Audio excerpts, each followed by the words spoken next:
everyone. Hi, Tom. Hey, Amy. Well, it's 12 o'clock, and I want to welcome you all to this week's Broker Chat. We are going to talk about um, the affiliated business disclosure. This is something that we haven't really hit home on too badly, but I discovered recently that in our Decatur office that we had an old affiliated business disclosure, and we have since corrected that with a new one. And I want to talk to you all about um, why it's important to have folks, clients, sign the affiliated business disclosure and what it's really all about. So, the affiliated business disclosure is just a disclosure like anything else that we are supposed to disclose or a seller is supposed to disclose about a property. Our affiliated business disclosure identifies our business partners who we have a financial uh, uh, arrangement with in our office. And all of the Heart of Atlanta Group offices have different partnerships. They all have different, some have the same, but some have different lenders, closing attorneys. And so, what this disclosure identifies to our client is that we may benefit financially from that business partner. And it's our duty per Beretta to disclose to both parties that we have a financial venture with our affiliated business partners. So historically, we've been pretty lax about this document, but with the nature of the business today, and after the NAR lawsuit, it's very important that we crack down and make sure that we are disclosing not only to our clients, but our co-oping agents' clients about the financial benefit that we receive if we're using one of those partners in our contract. So, I'm going to give you some scenarios of best policy.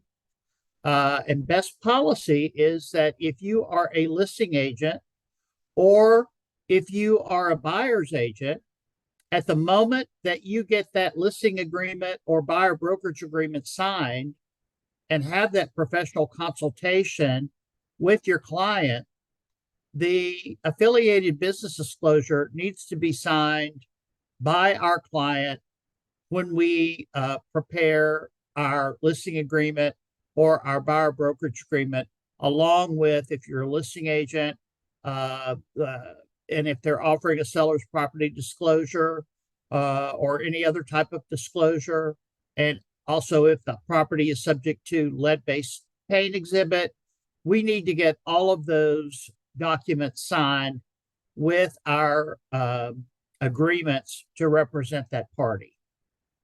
Okay. You all raise your hand or interrupt me if you have any questions while we're discussing this. It's not anything difficult. It's just that we need to get into a better habit of making sure these documents are uploaded in our command files. Nicole, you had a question? Yes. Hey, Tom, for the Hey. buyer, you don't really have the address of the home that they're, submitting the offer. So do you have to go back, or is it best just to wait until you have that address? No, I think this is our disclosure for our offices to our clients. And I'm going to get into this in a little more detail here, and this may help answer your question. But if you get that buyer brokerage agreement signed, you need to go ahead and get the affiliated business disclosure signed as well by the buyer, because if you write a contract and you name the attorney or one of our preferred loan officers, if they are on that contract, then our arrangement with them has to be disclosed. So I would go ahead and do it. Here's the thing, guys. Over disclosing is not a problem. You can always over disclose. So in Decatur, for example, our partners are Shelter Mortgage, Highland Mortgage, and the Fryer Law Firm. So if you write a contract and you're closing with someone else other than Fryer, or if your buyer is using someone else other than Shelter or Highland Mortgage, it's still okay to have that document signed. So what I'm saying is, I think everybody needs to get into the habit of having those documents signed at the inception of the listing or buyer brokerage agreement and have it on file. Because you may be negotiating with a listing agent or a buyer's agent, and they may want to close for in Decatur, for example, with Fryer, or they're not going to really have any control over who you're using for a mortgage, but it's still something that needs to be addressed and something that needs to be signed off on, in my opinion. And what I'm going to ask you all to follow is have that document signed at the inception of your brokerage agreement.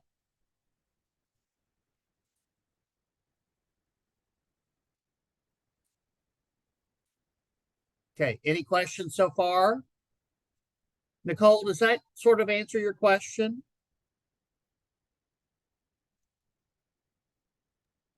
It does. Thank you so much. Okay, you got it. All right, let's move forward, and let's just say you're a buyer's agent and you have the affiliated business disclosure signed by your buyer, and you write a contract, and you're going to, if you're a Decatur agent, and again, guys, if you don't know who your business partners are, please get with your team leader, because every office has different partnerships, of which we have a business relationship with and receive money from in exchange for that business relationship. And so we have to disclose that. Now, more importantly than ever, disclosure is the key to the key to everything. So because our business has changed, and we've got to make sure we don't set ourselves up for any type of lawsuit. So when you write that offer and you're using, I'm going to use Decatur as an example, and you're using Fryer to close that transaction, I want you to send that affiliated business disclosure to the listing agent, and I want you to ask them to have their client sign it. Now, Angie and I have had a lot of discussion about this, and although we can't force another party to sign our document,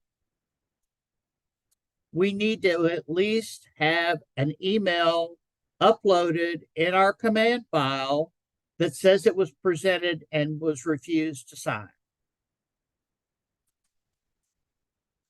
Okay? Because what we don't want is we don't want a seller, in this example of where our buyer's agent is using Fryer, for example, to close a transaction, we don't want to come back and have any type of legal ramification from a seller saying, I didn't know you were getting money from this law firm. So that's what we have to make sure that we're crossing our T's and dotting our I's and making sure this affiliated business disclosure is a priority.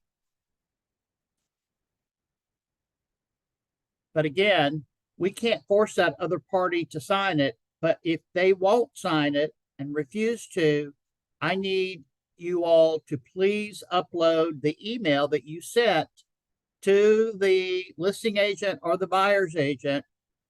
And I want you stating in your command file that they refuse to sign it. Amy? I guess I don't know if I understood you. So first you said if you're the listing agent, you have to get the buyers to sign it. And then your example was if you're the buyer's agent, you have to get the listing agent's clients to sign it. Is that correct? The parties, yes, the parties to the contract are the buyer and the seller. So if we're disclosing that we have an affiliated business relationship with our business partners, then ideally both those parties should sign it. Acknowledging that disclosure is all it is. They're Okay. just acknowledging the disclosure that we have an affiliated business relationship with a particular vendor. Okay. That makes sense, Amy? Yeah, no, I'm seeing it more and more where we haven't in the past asked for it, but I'm seeing other people say, you have to sign the Coldwell Banker affiliated business disclosure or whatever. Yeah, it's fine. We can't force another broker's client to sign any of our internal paperwork, but if they won't sign it, then we need to have documentation in our file in case it ever comes back to us that we at least tried and they politely declined to sign.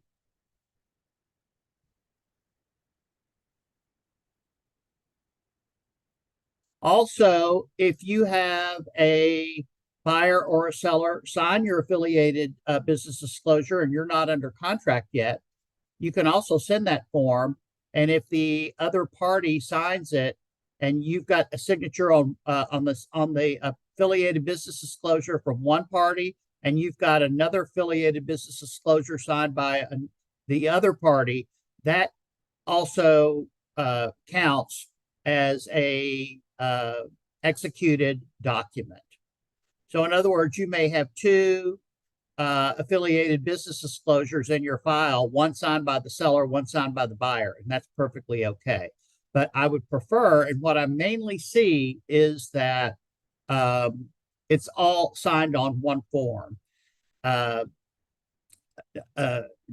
Most offices have their client sign it at the beginning of their brokerage agreement, and then when we go under contract, we send it to the other party and ask them to sign it.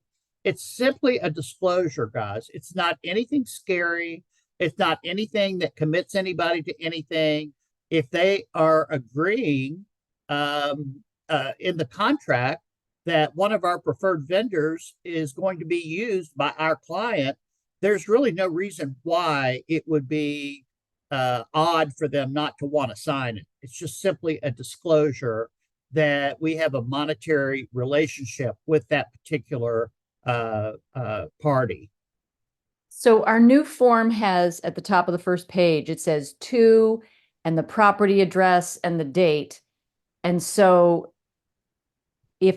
whether I'm the listing agent or the buyer's agent,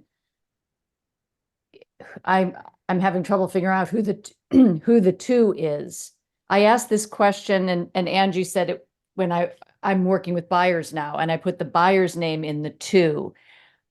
But who do we put in the to line if I'm the listing agent and if I'm the buyer's agent? You may have to put a to be determined if you don't have a property identified yet, but then you're going to have to go back and change that form. Right, but So that's the property. Who, there's a to. And it's expecting a person's name. I would just put the party who we have a brokerage agreement with in that Okay. line. I don't have the form in front of me, but Okay. I will go back, and if that's something different, I will let you know in the Circle app. Okay. But we mainly want our client at the inception of our brokerage agreement. You might as well just go ahead and knock it out. That's all I'm saying. It doesn't Yeah. have to be done that way, but to me, that's best practice, because then you're going to get in the midst of negotiations. You may forget, and then you may submit your file. We're going to have to send it back saying you're missing this document. So I'm just trying to make it easy for you and trying to come up with a best practice so that it's easy peasy for you as the agent. Okay, thanks. Sure.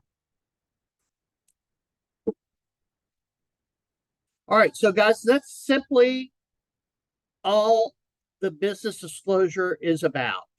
It's about disclosing that we have a financial arrangement with our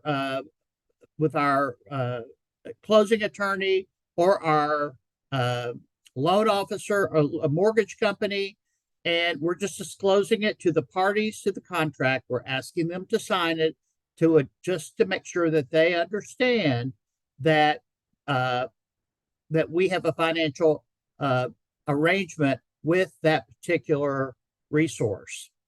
And I think it's more important now that we get this buttoned up and that we make this a part of what we're doing when we list and sell property, because of the NAR settlement and and everything going on with the commission and the way we're going to be moving forward with our business.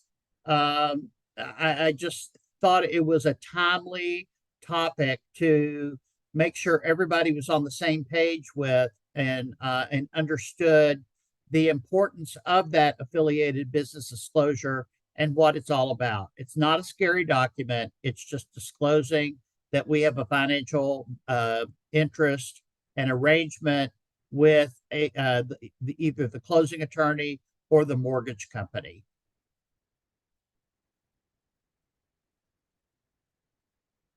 Are there any questions around this document or the way we are going to be looking? I will tell you that the compliance officers that handle compliance, including myself, if it's not uploaded, we're going to be sending it back, your file back, and it won't be approved. If we're not using any of our preferred vendors in the contract, it's really not a necessary disclosure. Even though I don't think you can ever over disclose, I still think it's going to be best practice for you to, when you're getting and meeting with a seller or meeting with a buyer and getting your documents signed, I think it's just a good practice to go ahead and get that signed and have it in your file, whether we use those vendors or not.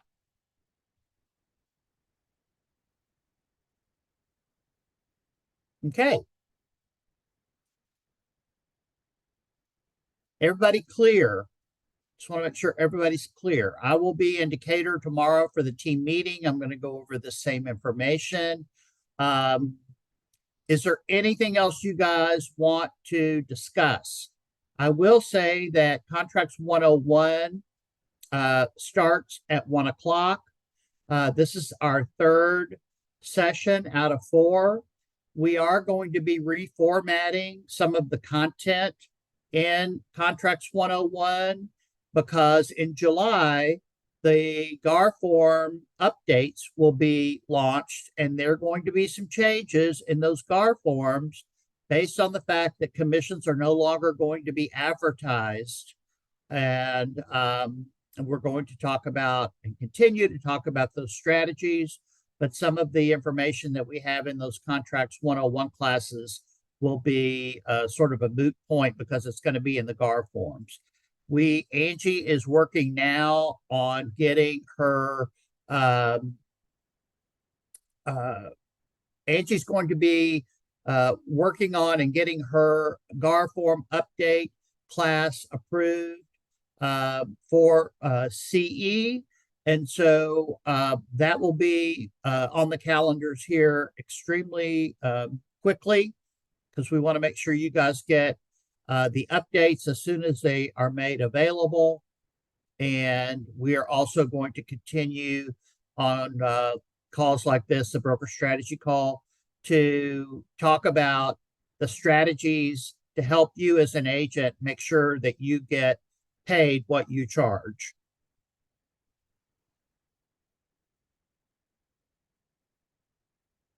Okay.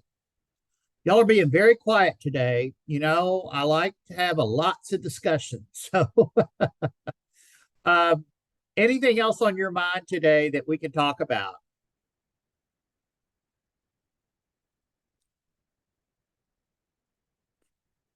Okay.